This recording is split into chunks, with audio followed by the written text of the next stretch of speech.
All right, welcome to The Explainer. Today we are digging into a really fundamental question in psychology. How do we learn all the complicated stuff we do?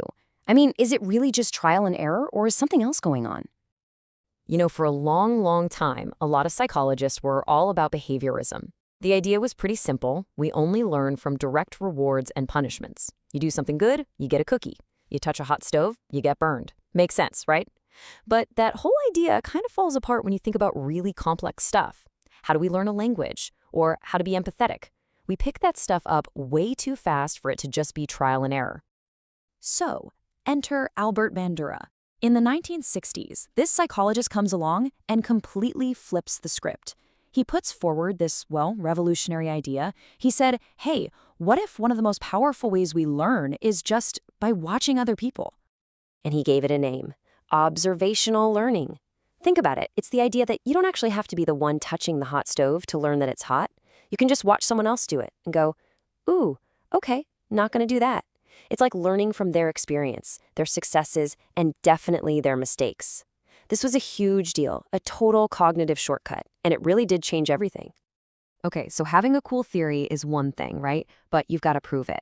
So to put his idea to the test, Bandura and his team came up with what is now one of the most famous and, kind of controversial experiments in the history of psychology. I'm talking about the Bobo doll study.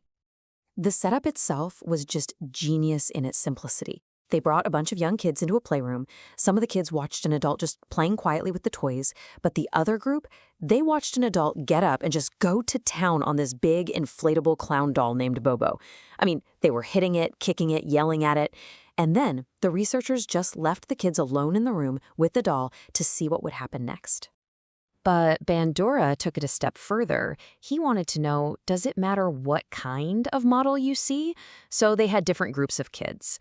One group saw a real live adult being aggressive, another saw a movie of that same adult, and a third group saw a cartoon character doing it. And of course, they had a control group that didn't see any model at all, so they had something to compare the results to. Now, you got to understand the backdrop for this. At the time, there was this really popular idea called catharsis.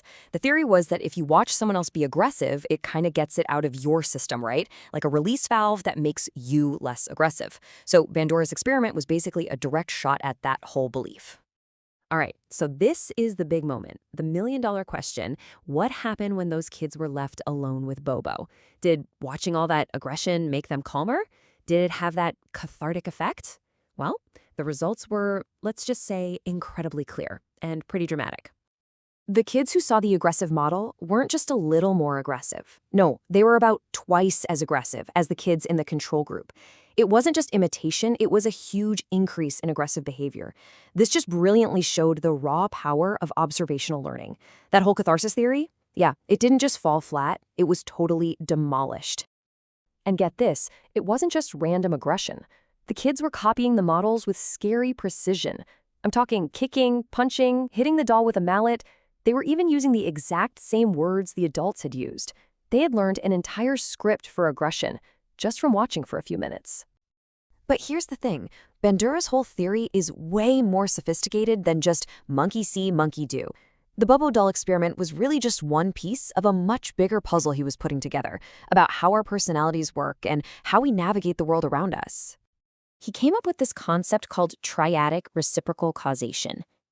Okay, I know that sounds super academic, a real mouthful. But the idea behind it is actually pretty simple and intuitive. It's basically saying that our lives aren't just shaped by one thing.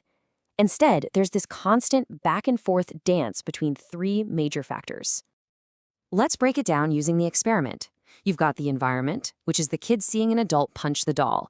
That influences the person, their internal thoughts and beliefs, making them think, oh, I guess that's how you're supposed to play with that toy. That thought then drives their behavior. They start punching the doll too. And here's the cool part.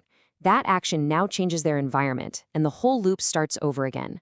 It's this nonstop feedback loop where our thoughts, actions, and surroundings are all shaping each other, all the time.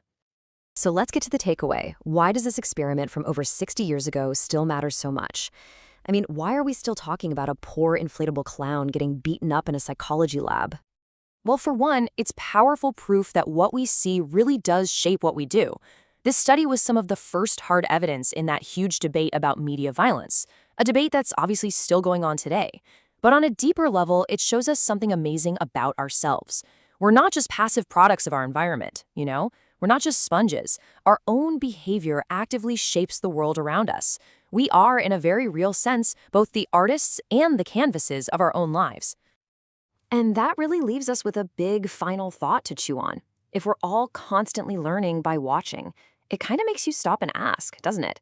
Who are the models shaping your life right now? And maybe just as important, what are you modeling for the people who are watching you?